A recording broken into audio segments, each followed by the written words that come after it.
আমাদের shipping corporation, Bangladesh shipping কর্পোরেশনের খুবই গুরুত্বপূর্ণ একটি জাহাজ জয়যাত্রার ২৭,০০০ টন সার নিয়ে হরমুজ প্রণালী অতিক্রম করে বাংলাদেশে খুব দ্রুত ফিরে আসার কথা ছিল, কিন্তু বেশ কিছুদিন ধরে জাহাজটি আটকে আছে এই প্রণালী অতিক্রমের অনুমতি না পাওয়ায় আবুধাবির একটি বন্দরে। প্রশ্ন হচ্ছে যে এতদিন ধরেও কেন হরমুজ প্রণালী অতিক্রম করতে ইরানের অনুমতি বাংলাদেশ পেল না। একথা সত্য যে ইরান যুদ্ধের কারণে অনেক দেশের অর্থনীতিতে প্রভাব ফেলছে এই হরমুজ প্রণালী, অনেক দেশের জাহাজ এই প্রণালী অতিক্রম করতে পারছে না। কিন্তু ইরান তো গত কয়েকদিন আগে একটি বিশেষ বিবেচনায় বেশ কিছু রাষ্ট্রের বেশ কিছু জাহাজকে এই প্রণালী অতিক্রমের অনুমতি দিয়েছিল, কিন্তু সেই বিশেষ অনুমতির আওতায় বাংলাদেশের জাহাজ জয়যাত্রা কেন পড়ল না। এবং যদি কেউ প্রশ্ন করেন যে এই জাহাজটি যে এখনো পর্যন্ত আটকে আছে তার মূলে অন্যতম প্রধান দায়ী ব্যক্তি ডক্টর খলিলুর রহমান, খুব বেশি ভুল কি বলা হবে? ২ দফা চেষ্টা করেও ব্যর্থ হতে হয়েছে আমাদের জাহাজ জয়যাত্রার হরমুজ প্রণালী অতিক্রমের ক্ষেত্রে। এমন যখন অবস্থা, এই জটিল পরিস্থিতি নিরসনের জন্য বাংলাদেশের পক্ষ থেকে কূটনৈতিক তৎপরতা চালানো হচ্ছে। তার ধারাবাহিকতায় তুরস্কের একটি বৈঠকের সাইডলাইনে ইরানের পররাষ্ট্রমন্ত্রীকে আমাদের পররাষ্ট্রমন্ত্রী ডক্টর খলিল সাহেব নাকি সরাসরি অনুরোধ জানিয়েছেন জাহাজটিকে হরমুজ প্রণালী অতিক্রমের নিশ্চয়তা দিতে।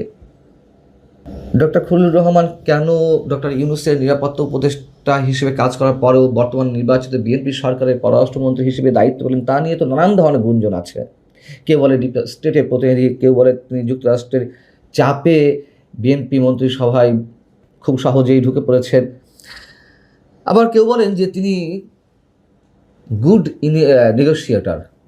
যদি গুড নেগোশিয়েটর হয়েই থাকেন তাহলে কেন এতদিনেও এই জাহাজটিকে হরমুজ প্রণালী অতিক্রমের অনুমতি আদায় করতে সক্ষম হলেন না? বলছিলাম যে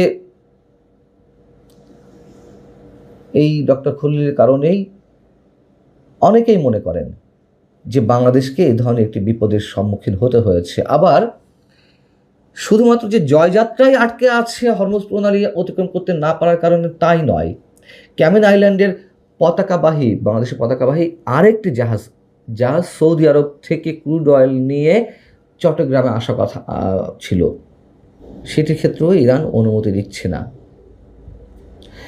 এখন এর পেছনের অসন্তোষ কি আপনারা জানেন, এর আগেও আমি কথা বলেছি।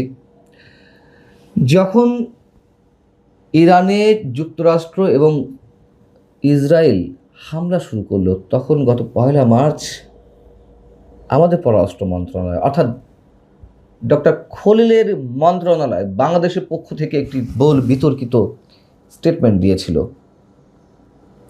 সেই বিবৃতিতে যুক্তরাষ্ট্র এবং ইসরায়েলের হামলার পরিপ্রেক্ষিতে ইরান যে পাল্টা হামলা শুরু করলো, সেই পাল্টা হামলা নিন্দা জানানো হয়েছিল। কিন্তু ইরানের সর্বোচ্চ নেতা আয়াতুল্লাহ আল খামেনি যে নিহত হলেন, ইরানের অনেক কিছু ধ্বংস করে দেওয়া হলো, সেসব বিষয়ে যুক্তরাষ্ট্র বা ইসরায়েলের কোনো ধরনের নাম উল্লেখ ছিল না সেই বিবৃতিতে। যদিও অনেক ধরনের সমালোচনার পর একটা সংশোধিত বিজ্ঞপ্তি দেওয়া হয় গণমাধ্যমে, যেখানে আয়াতুল্লাহ আল খামেনির মৃত্যুতে শোক প্রকাশ করা হলো ৩ দিন পরে এসে। এই চেষ্টা করেও ইরানের দৃষ্টি ঠিকই বাংলাদেশের প্রতি একটা নেতিবাচক ধারণার একটা বহিঃপ্রকাশ আমরা দেখতে পেলাম।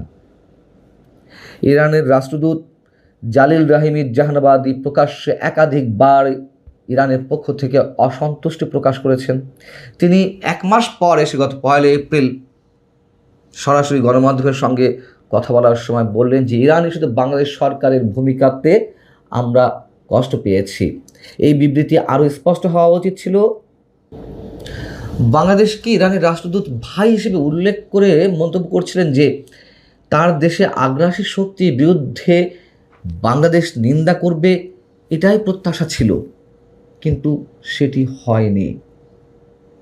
বাংলাদেশ জাতিসংঘ এবং ওআইসির সদস্য রাষ্ট্র হওয়া সত্ত্বেও আগ্রাসী শক্তির বিরুদ্ধে কাঙ্ক্ষিত মাত্রায় নিন্দা জানাতে ব্যর্থ হয়েছে, এমন মন্তব্য করেছিলেন ইরানের রাষ্ট্রদূত।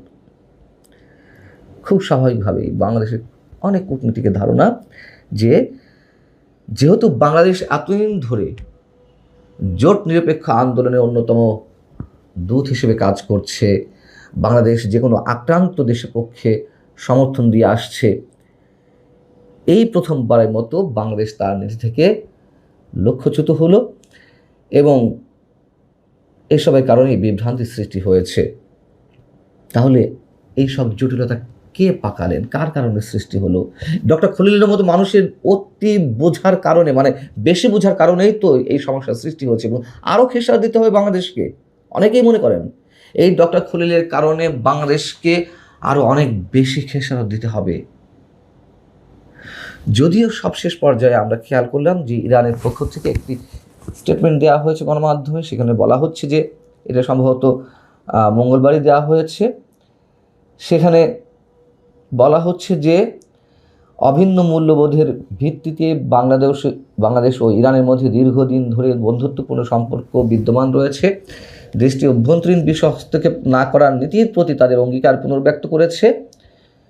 তুরস্ক বৈঠকের কথা উল্লেখ করে বলা হচ্ছে যে বাংলাদেশের পররাষ্ট্রমন্ত্রী ডক্টর খলিলুর রহমান ও ইরানের উপপররাষ্ট্রমন্ত্রী সাইদ খতিবজাদেহ যেই সাম্প্রতিক আলাপ আলোচনা, তার মধ্য দিয়ে দুই পক্ষের সম্পর্ক আরও বৃদ্ধি পাবে।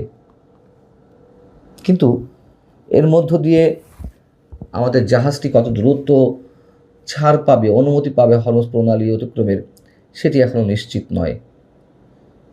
হয়তো হতে পারে ডক্টর খলিল দতিয়ালি করছেন, তিনি গুড নেগোশিয়েটর অনেকের মতে, সমস্যা তো তিনি বাঁধিয়েছেন। আর যদি সত্যিই খলিলকে দিয়ে শেষমেশ যদি কোনো কাজ না হয়, তাহলে অবশ্যই বাংলাদেশ সরকারকে ভেবে দেখতে হবে যে নতুন কোনো মানে দক্ষ কাউকে অ্যাসাইন করা যায় কি না ইরানের সঙ্গে আলাপ আলোচনার ভিত্তিতে আমাদের জাহাজটিকে ফিরে নিয়ে আসার ক্ষেত্রে, হরমুজ প্রণালী অতিক্রমের অনুমতি পাওয়ার ক্ষেত্রে।